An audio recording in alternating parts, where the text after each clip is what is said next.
Good morning to you, dear viewers, and everyone who's watching us through KTV2. Welcome to a new episode of your morning program, Good Morning Kuwait. And today, as always, we have various segments and special guests that we are so happy and pleased to have with us this morning. So please keep watching us till the end of the episode. So hello and good morning, Aziz. Good morning to you and good morning our walking crew and good morning everyone and welcome to your show Good Morning Kuwait.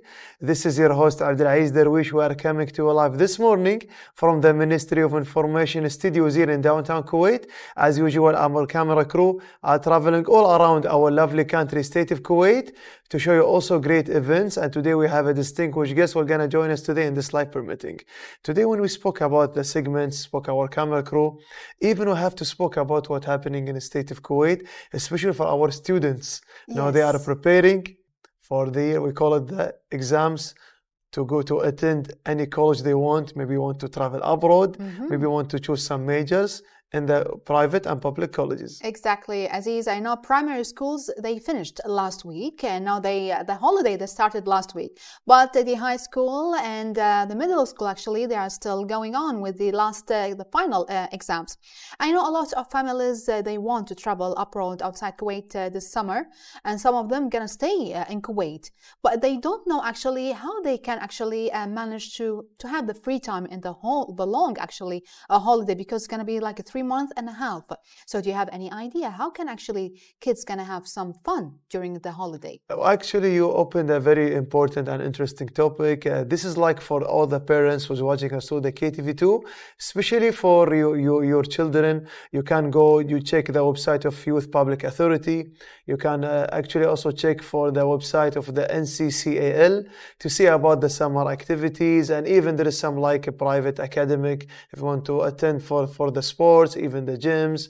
So it's a good time opportunity to learn something new. Yes. For mentally and even physically. That's a great ideas, Aziz, and I know it is really a great time, dear viewers. As a parent, it's really great time to strengthen the bond between you and your kids. Have some time with your kids. It's not only going to gym and going, outside, going to cinema. Have a really great time at home. It's a really great time to have, like, let's say, like watching a movie or having some activities like playing games inside the home. Also outside the home, go some like jogging outside home and playing some games outside home, and also do some activities like painting, playing some games. Do some like activities with your kids. Strengthen the bond between you and your kids for the long actually holiday. And really great to have some new, let's say, habits or talents. Learn some new talents. If like some kids love to like playing piano, try to like attend some workshops and some lessons to teach how to learn how to play piano, for example. And also there is too many occupations, too many skills, too many hobbies people can attend, and even people want to be meteorologists also. Oh. So let's check about the weather forecast, dear viewers. We have a weather forecast for today and with the whole week with our colleague Fadil Atibi. So let's check it out together. Good morning, dear viewers. Hot weather by day with light to moderate northwesterly wind with a speed of 8 to 30 km per hour. But tonight it's going to be rather hot weather with light to moderate northwesterly wind will continue with us. May reach 28 km per hour. Maximum temperature, we are having slight increase, especially for the maximum temperature may reach 45 degrees here in Kuwait City. But we are expecting over the desert area may reach 46 degrees. State of sea is going to be slight to moderate, and the wave height from 1 to 4 feet. Expected weather in Kuwait City for the next 5 days. It's going to be hot weather by day, still rather hot weather late night and early morning. We are expecting rising dust by tomorrow over the desert area. Chances for rain will come back again starting from tomorrow, Tuesday, and it will continue with us until Thursday. At times that might be thundery, at times over some areas. Northwesterly wind freshening at times may reach 45 km per hour. Chances for rain still with us in May, this coming inshallah few days. This is our weather forecasting this morning. Thanks for watching us, and now let's go back to our colleague. And now, dear viewers, with Kuna News. His Highness the Emir Sheikh Nawaf Al Ahmed Al Jaber Al Sabah sent a cable of congratulations to the President of Azerbaijan Ilham Aliyev on his country's National Day. In the cable, His Highness wished him everlasting health and wellness and further progress and prosperity to his country and people. The delegation of the Kuwait's Najat charity laid the foundation stone of the project to build two Kuwait-founded villages in Taiz Governorate, southwest Yemen, as part of the 8-year-long Kuwait Beside You campaign. The first stage of the project envisaged building 25 housing units, including 10 units in Al-Jari village, the Dhahbab district, overlooking the southern parts of the Red Sea. Kuwait hosts on Sunday the 110th meeting of the Organization of Arab Petroleum Exporting Countries, Council of Ministers on delegates level to discuss some topics on the organization activities, said the bloc Secretary General in a statement issued that OPEK Chief Actually, Jamal Al-Loghani said the meeting would be held with the participation of the OAPEC, Executive Bureau and Member States oil ministries. Kuwaitis Khalid Al-Mudhaf snatched the bronze medal in the trapman category of Shooting World Cup shotgun, currently held in Almaty, Kazakhstan. The compatriot Mansour, the companion also Mansour Rashidi, came fourth in the skeetman category of the same championship. President of Kuwait Shooting Federation, Daij Al-Ataibi, announced in the press statement. This is our news for today, dear viewer. Let's go to this break. Everyone, that will continue your show, GMK. Good morning, Kuwait. We are back to our show again. Good morning, Kuwait. Now we start our segment with the phone call, and now we'll move to our colleague, Major Sara Jamil, General Department of Public Relations and Media Security, to provide us with the latest traffic and security news in the state of Kuwait. Hello, our colleague Sara, and good morning. Good morning to you, Aziz, and to Sarah, and to my colleagues at the studio, and welcome to the Ministry of Interior segment. Well, good morning to you, Major. Sarah, we would like to know what is the latest traffic condition in the streets of Kuwait right now, Major. Yes, Sarah. Maybe as you see, or maybe you noticed today that the traffic movement has become smoother, better than yesterday and better than last week. And this was expected because private and public schools started their final exams.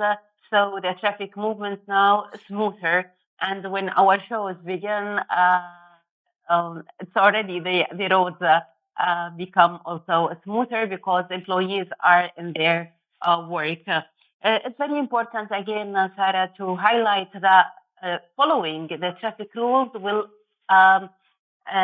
increase following the traffic rules will make the traffic movement smoother, because if you are following the traffic rules, it means no accidents. So we want to highlight some important traffic rules that includes not entering the yellow box in case of traffic congestion, even if the traffic light is green and you have the priority. Also, the drivers must leave enough space between their vehicles and others, stick with the speed limit, and don't forget to avoid any distractions. Maybe also, Sarah, you heard about the accidents that happened on a Friday. 15 individuals on the Arabian Gulf Street, they were they were cycling on the road, and today we want to remind the viewers that bicycles are not allowed on highways, and cyclists are required to ride on the right-hand side of the road and remain within the designated bicycle lane if available. And if there is a big event like what happened, for example, last Friday, 15 groups, they are going together, they must inform the police personnel so they can send police patrol and protect them. Nice. And Major Sara Jamil, let's talk more about the latest and the most important security news in the state of Kuwait from the Ministry of Interior. What do you want to say? Yes, Aziz, maybe briefly we will move on the security news. And the Residency Affairs investigation arrested more than 100 individuals violating residency and labor law. and a woman who was extracting medical reports with all dates for a fee. Also move on drug control, and the drug control department was able to apprehend a person in possession of 5 liters of the new drug GHB and some Lyrica tablets, and also he was referred to the competent authorities to take legal action against him. Now, maybe we will conclude our segment, Aziz, and we want to send a message or direct a message for Kuwaiti citizens, and our message to them to protect their country by reporting vote buying or any political money cases or by election cases through WhatsApp service at 972-72672. Again, I will repeat it, 972-72672, secretly, of course. Also, many messages a few days ago spread, or hackers' messages, unfortunately, spread last few days. So we want to advise the viewers to not to respond with these messages. One of them includes that you have shipment and you have to update the shipment information if you need to be delivered as soon as possible. So please don't respond to these messages. Also, another group sent messages that the person not paying his monthly installment and the legal action will be taken against him. So also these messages, don't respond to them. And the third and last group started yesterday. They are sending some messages for appointment for the new biometric fingerprint appointment. And be sure that Ministry of Interior are not sending these messages. So be careful, because you are the one who is responsible to go through Meta platform and take the appointment. We will not send you the message that you have appointment on this day. So be careful, because they are hackers. And regarding to the biometric fingerprint, also, we just want to again remind the viewers that it's not required for travelers. When you are coming back, inshallah, in the airport, they will take your fingerprint. And if you want to take the fingerprint, you can visit Meta platform and take the appointment for citizens and residents, and through the Ministry of Interior's official website for the visitors. That's all for today. That's really great, Major Sarah. Thank you for pointing out about the fingerprints, and a lot of people actually asking how it's actually works. Do you have any last word or advice for our dear viewers, Major Sarah? Yes, Sarah. Maybe again we want to tell them not to respond to unknown messages. If you need to travel, it's very important to remind you that you don't need the biometric fingerprint. You can do it. Just take appointment, and you can do it anytime. It's not required for travelers. When you're coming back, inshallah, they will take it for you. For those who are planning to go for swimming the coming days, please wear the life jacket. Swim with a group. Don't go alone and swim in the sea. And check, of course, the weather condition before going to the sea. The coming days also, or now, the kids, they are going to the schools for final exams. Please monitor your kids. Some kids, I don't know, I mean teenagers, especially teenagers, they are taking some kinds of medicines with some, the energized drinks, they call it like this. Just please be careful, watch your kids. Maybe some other friends, some of their friends tell them you can take this tablet, so it will keep you, for example, more active and you can study more. Be careful, monitor your kids, and wish you and your viewers a wonderful and safe day. Nice. Special thanks to our guest, Major Sarah Jamil from Public Relations and Media Security from the Ministry of Interior. And now we have like a daily segment, so let's go to this break, dear viewers. Well, then we'll move on again. We came back again, dear viewers, with our episode, and me and my colleague Aziz were talking about traveling actually during the summer season. One of the countries that Kuwait loves to go, which is Turkey, isn't it? And we love actually Turkish dishes. So Turkey, our friends from Turkey, Republic of Turkey, like they are specialized for they have touristic attraction Yes. and touristic destination. Even about their food, you already told me before you are a big fan of kebab and doner. So it's you actually, not me. Yes, yeah. I'm a big fan of that. It's really delicious to have, like, let's say, a review about the Turkish dishes and Turkish kitchen as well. Within the framework of the Turkish Kitchen Week, the Turkish ambassador to Kuwait, Tuba Sonmez, hosted at her residence a number of local media representatives in the presence of the Indonesian ambassador to taste the Turkish food and follow up on the stages of cooking some of the most famous dishes. So Good Morning Kuwait camera was present at this event. So let's watch this following report together about the Turkish food in the residence of the ambassador of Turkey to the state of Kuwait. They will be right back again. Hello everyone, welcome to Turkish Embassy in Kuwait. Every year, starting from last year, we celebrate our Turkish Cuisine Week in the last week of May. So this last week of May, we invite today our dear member of press and our friends to see the taste of Turkish cuisine. I'm going to cook some easy recipes in my kitchen. So I will open my kitchen for the first time for the Kuwaiti friends and public and the press as well. I'll be cooking very actually simple dishes to be able to everyone can make in their homes, easy recipes. Also fast food. So fast food is nothing new for us. Also in our tradition, we have fast food, but in a healthy way and in a zero waste way, because we are all against israf and we want to protect our environment and the soil and the water. So while preparing our food in Turkish tradition, we are very careful for not wasting anything. And also we are using all natural, at most possible organic food as much as we can find. It's hard to find in today's world, but we are trying to recover our soil. And in our country right now, for the recent years, there are several campaigns from the environmentalists.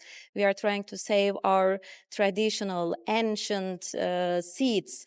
Like we are trying to find the original taste of the tomato, which in the markets not available now. When we were a child, we were smelling the taste of good tomato, but now there's no smell. All the seeds are with GMO. So we are trying to save our planet and our tradition by being careful with eating healthy, eating clean, eating halal. All those things are in our heritage, in our traditions. So today I'm going to show you some recipes. Also my friends from the embassy, some professionals also here, our chefs are here. We will demonstrate something in the kitchen. I'm here at the Turkish Cuisine Week, and I saw that Ambassador Tuba, my friend, demonstrating the food from Turkey, and it's a very simple. But to compare with the ASEAN cuisine, it's a bit different because we don't use yogurt much. But I believe that the food from Turkey is the best food because I've tried it many times. Even I cook in Her Excellency's kitchen for Indonesian food, for Malay food, and her favorite is the vermicelli or noodle, fried noodle. So thank you for inviting me here so I can now learn something from Turkey's the richness of the cuisine from Turkey. And what is that very delicious one is mantu. I think the name is mantu because it's a dumpling, the small dumpling inside the meat is very delicious. So if you eat it, you don't need eat other food because it will make you full and you enjoy it so much. So congratulations to my friend Ambassador Tuba Nur Somes for this program because now we knew more about the Turkish cuisine beside the famous Turkish delight. So again, congratulations. Thank you. Well, after seeing this interesting introduction, we are so glad to have with us today His Excellency Constantinos Papargos. He's Ambassador of Greece to the state of Kuwait. So hello and good morning, Your Excellency. Good morning, Kalimera.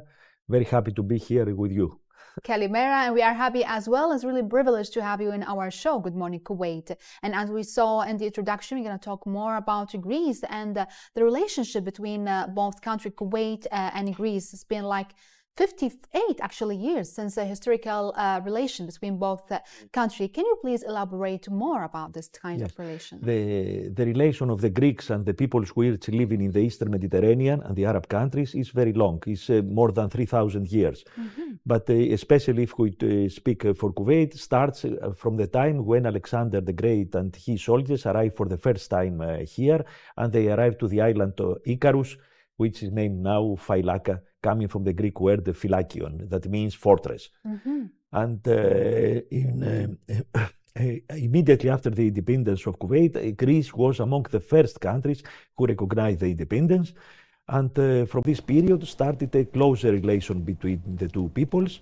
And when later happened the invasion of Kuwait, Greece was among the countries which, in the Great Coalition, which played a great role in the liberation of Kuwait. And since then, our relation continues steadily in very good terms. That's really great. You're pointing out, Your Excellency, about the Failaka Island. Since started from like 4th century before PC, isn't it, till now? Yes, it is. There are built these ruins we see now, the temples, and so it is more than 2,300 years. Wow. It's old. In this case, from this time, we can say that there are really traces in the history, human traces in the history of Kuwait. Yes. I'm pretty sure there is like various fields, cooperation, let's say cooperation between both countries, Kuwait and Greece, in many fields. How can actually we can strengthen those like cooperation between both countries, Your Excellency? Yes, cooperation exists all the time. Kuwait is know well Greece. Always they visit very often Greece. It was always in the past direct flights that contributed very much in this know each other of the two peoples. And we have a commercial relation. They are not so high, around 40 millions of US dollars. Yes. But it is studied the last year, we see that there is really a great, even for going for a double, to double this percentage. That is important. We have a cultural relation as well, is very important between the two countries. This year we organize a great exhibition about Alexander the Great. Yes. 80 paintings as sculpture for a great painter who was born in the birthplace of Alexander the Great. Yes. They were here in the contemporary art platform in Kuwait for more than 3.5 months. But that is a great record because it was supposed to be for 1 month only, this exhibition. But because the people was very interested in, especially schools, universities, we continue to have for 3.5 months. At the end of this exhibition arrived a special musical group from the area of Alexander the Great. Yes. They performed in different, in 4 different places here in the city of Kuwait. And recently, last week, we had this great performer of Greece, great singer of the opera, which sang in the different melodies from all over the world, Arabic as well, in the Jabber Cultural Center. Wow, that's a really great event, and I can see the feedback about the Alexander event that was like 3 months or 4 months ago. That was really marvelous. About people, they loved it actually, as you mentioned, the schools and most of the majority of people, because there's a lot. First time actually they're hearing the story, the historical story about the Alexander and the connection between Greece and Kuwait. So what about the future agenda about? Any last, let's say, any future events in the future, Your Excellency? Listen, the two countries have now elections. For us, we expect the 25th of June to have elections. Kuwait has the 6th of June. In this case, I hope under the new governments, the two countries, we push them to be even closer. We are very optimistic about.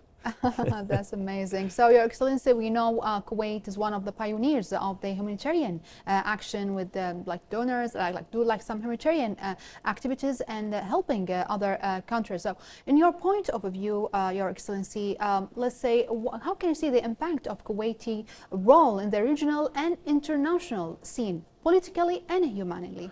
Yes, Kuwait has a tradition on mediating in the area. Yes. That was very successful, especially the last years when we have this agreement of Alula, which pushed the countries of the Gulf again together. This tradition is very good to continue because it has already very positive given positive results, and has a great tradition as well in the humanitarian aid for all over the world. These are two qualities of Kuwait which are very known in the international and regional landscape. Kuwait develops, has a lot of relation with many countries, even it's a small country, but has here a lot of foreign missions that Yes. contributes that Kuwait to be an actor in the international events. In this case, I think they have to continue this policy, which really is very fruitful. For sure, Your Excellency. We know, no doubt, the economic as well, Your Excellency, and the trade cooperation is having a rapid progress and strong relations between both countries. So, what is the volume of the trade exchange between both countries, Kuwait and Greece? The trade actually for the last year was around 40 million US dollars. But already we saw that there is an increase. Yes. And now we have started direct flights again, and that could play a role in the how to say, to upgrade the level of the commerce between the two countries. Yes. Always Kuwait is investing in Greece, not so much like we wish, but in any case in the real estate sector and the tourism are present. We hope to have a better presence. Yes. And here as well, Greece is present, and we have this investment in Alzur, in Desfa company, which makes all the maintenance and the operating of the big depots of gas. That is really a very important investment, and I think that can contribute in other to expand our cooperation. That's in this, amazing. Yes. Yes. Are there any Kuwaiti investments actually in Greece as well? Yes, the more important as far is the famous Four Seasons Astir Palace Hotel in Athens, which is is under Kuwait ownership now. That's And, great. but there are different projects of expanding this cooperation there. And hopefully in the near future, Your Excellency. So you talked about the cultural events and how it's really important to strengthen the cultural exchange between both countries. So what is your, let's say, your opinion about how can actually, let's say the future plans, how can we improve it in the near future? The cultural events, Yes, let's say. very important is to have a direct flight. That contributes in everything, for people-to-people relation, cultural exchange, economic and political exchanges as well. If it is that, I think there is always people willing and cultural events Yes. which we could bring here. And in exchange, okay, Kuwaiti presence as well could be very appreciated. We try to put in contact these different establishments. Yes. But during COVID, you know, all that was stopped and we started from the very beginning again. I know, yes, Your Excellency. That's really great. And now let's move on to the most important and beautiful, actually, question about the touristic places here in the Greece, actually. We know it's one of the most beautiful countries in the world. And I know a lot of people, they love go to Greece, especially during the summer season. So can you please explain what is the most beautiful places, the attraction places you encourage Kuwaiti people to visit Greece? And we can see here on the screen too many beautiful places there. Yes. Yes, I'm really amazed. A lot of Kuwaitis know well Greece and they visit a lot of places, and now even the young generation starts to do that. There are in Greece, the most important for me is the hospitality of the people, the great monuments and sites, the quality, the gastronomy, the quality of the service, and all that contributes to make Kuwaitis when they are there very happy.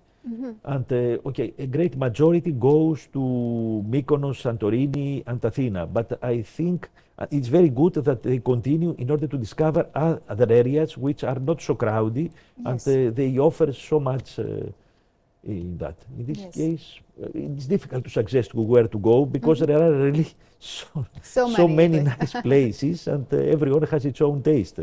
Yes, I know. I can see that. So can you please explain what is this beautiful, let's say, Yes, Okay. here he's an area with Byzantine monuments. This is a very nice port in the peninsula in the middle, at the end of Peloponnese, which is one of the more picturesque villages with very clear water. Wow. And I suggest very much that one of the best maybe tavern for fish in Greece, Really? named Limeni.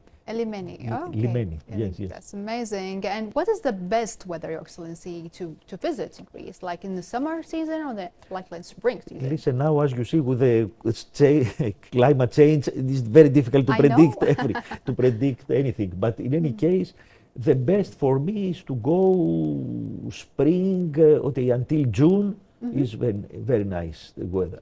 From September as well is very good to So visit. it's never too late. I have to book a Yes. ticket right now, right? Yes. Till November, I think the most of the hotels are open. In this Okay. case, it's not a need to be all in July and August. It's something different to be in July in August, but in any case, it's good to visit earlier with less crowded and offers different possibilities of good life. For a good life, for sure. I'm gonna visit one day Greece to see that beautiful, actually, nature and beautiful historical buildings as well. So, Your Excellency, how many, let's say, Kuwaiti people are visiting Greece? Listen, The I majority. don't have exactly the numbers, how many Kuwaitis, but I see from looking at visas, I see always there is an expansion in that. That shows that there is really a real stream to Greece Greece. now. Yes. What about the visa requirements? Are there any requirements for that? Visa requirements is very simple. There is in Al Araya Tower this office named VFS.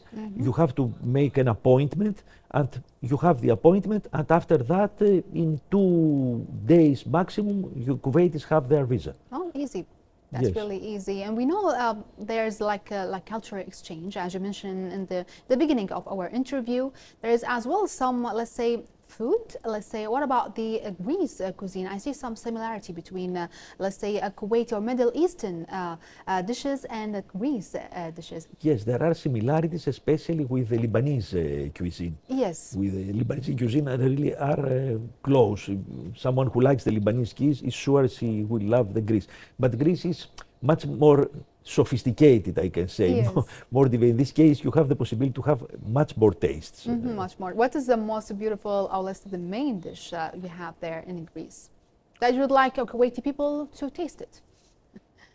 Okay, moussaka is something which is very known, but Yes. there are a lot of other different food. The fish is very important in Greece, the high quality olive oil and the fruits and some excellent sweets we have.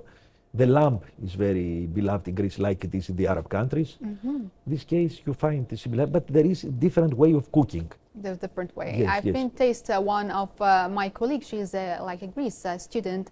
I taste like a tomato stuffed with some rice. It's really a similarity with what we eat here. Yes, we say the, was really delicious. Yes, it's delicious. Yes, tomato with rice and It's the tomato yes. sauce, I think. Yeah, it yes, was yes, really that is lovely. it's very tasty. It's a recipe for the summer, especially. That's We do very amazing. much that. And what about the traditional, let's say, uniform or custom for ladies? I know there's really traditional clothes for Greece people that really love to wear, and it's really also has some similarity between Middle Eastern and Greece. Yes, in many things there are similarities because the influence between the two peoples, the Yes. Arab, and it's always 3,000 years. In this case, always there are some customs Yes. which are adopted by the one, adopted by the other. In any case, all the Arabs feel at home when they are there, and for us, it's the same as well. For sure. Yes, for yes. sure.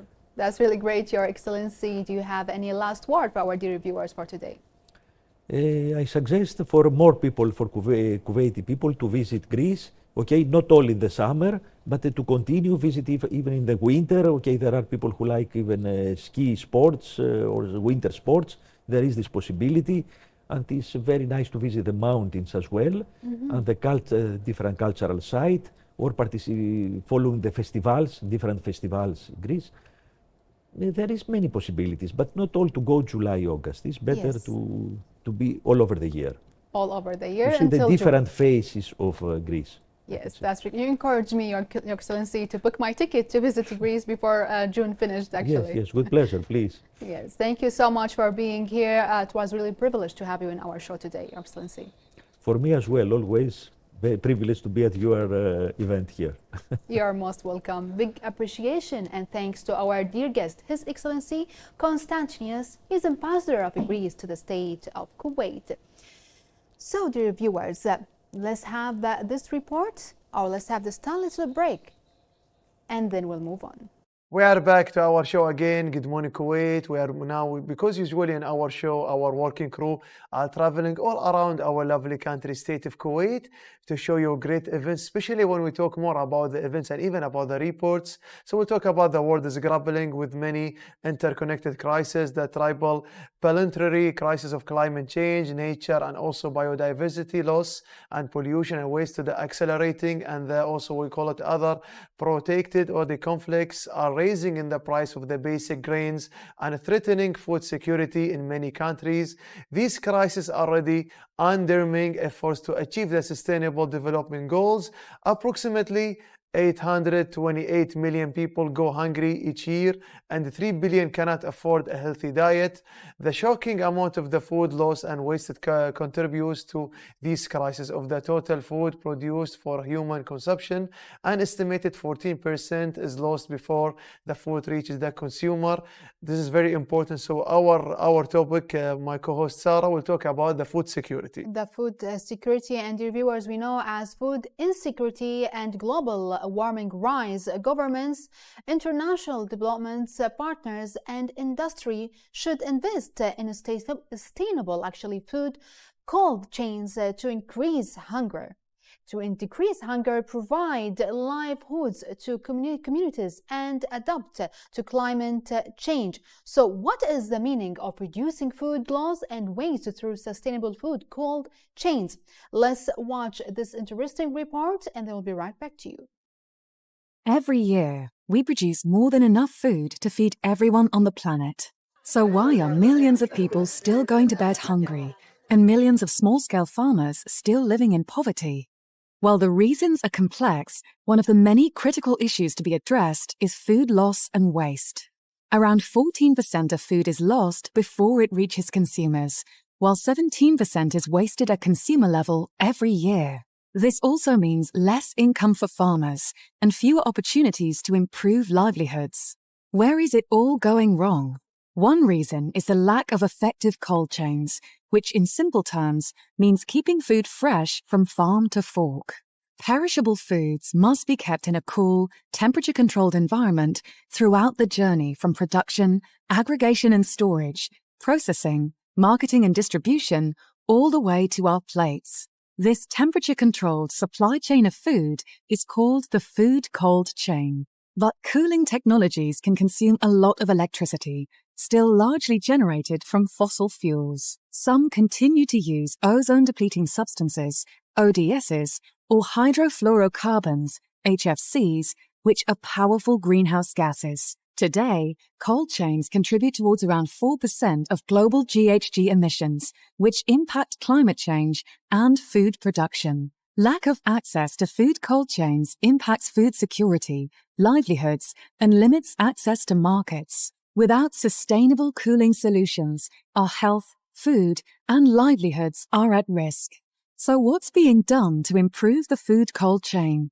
In 1987, nations came together to sign the Montreal Protocol to help save the ozone layer. This involved phasing out ODSs in various sectors, including cooling technologies. Under its Kigali Amendment, nations committed to phasing down HFCs while also addressing energy efficiency issues. And in 2019, the Rome Declaration called on governments, organizations, and private initiatives to collaborate on building sustainable food cold chain solutions. FAO and UNEP believe this can be achieved by improving access to energy for cooling along the food value chain, developing and gathering data, improving technical capacity, updating policies, implementing efficiency improvements, and financing new business models for upscaling. Sustainable food cold chains will help us work towards the SDGs by creating a healthier planet, supporting farmers and fishers' livelihoods, and ensuring more nutritious food reaches everyone's plates. We are still in our show, Good Morning Kuwait. Special thanks to our working crew for preparing such a report about the food security. You know, in our show, Good Morning Kuwait, we usually give you a latest what's happening and all around the universe. We show with you something about awareness, a good example, good things to scoop on, and even something to aware all the community. That's why usually in our show we have plenty of segments, we can say. Even today we have also a distinguished guest today. Yes, it was really a distinguished guest, our dear guest, the Ambassador Constantinos, Ambassador of Greece to the state of Kuwait. He spoke already about Greece, about what's the most beautiful places here, there actually in Greece, and he encouraged us, including me, where to go in Greece when I go there. And he said, like, between the whole year until June, the weather is really nice, and you have to go to too many different lovely places right there. And also he spoke about Alexander and there's a connection between both cultural Kuwait and Greece started from the 4th century BC. Started from Failaka Island, and that's really great. There was really a performance they performed 3 months ago. It's really great. We had too many information about Greece and Kuwait. Usually when I was studying at the Kuwait University, the anthropology said when they are doing for the people who was checking for the heritage, you know.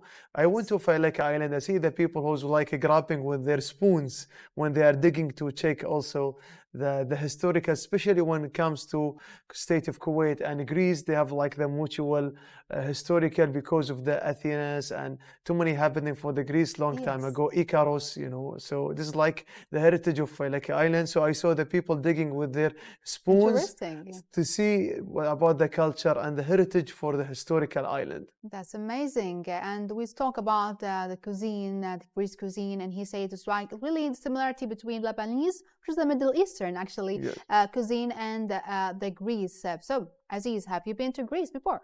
Actually no, but you know, Greece specialized, you know, the Greek salad.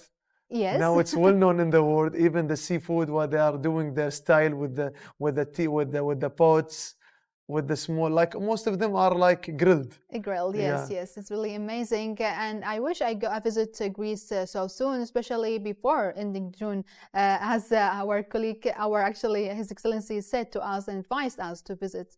And I know a lot of people, a lot of students study actually there in Greece, isn't it? Yeah. So like this is like we say all the time, like because in our show we have to focus on everything, even for our people, even for the students, even for the community.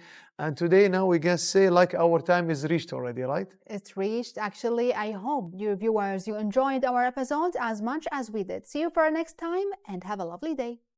Have a lovely day. See you tomorrow.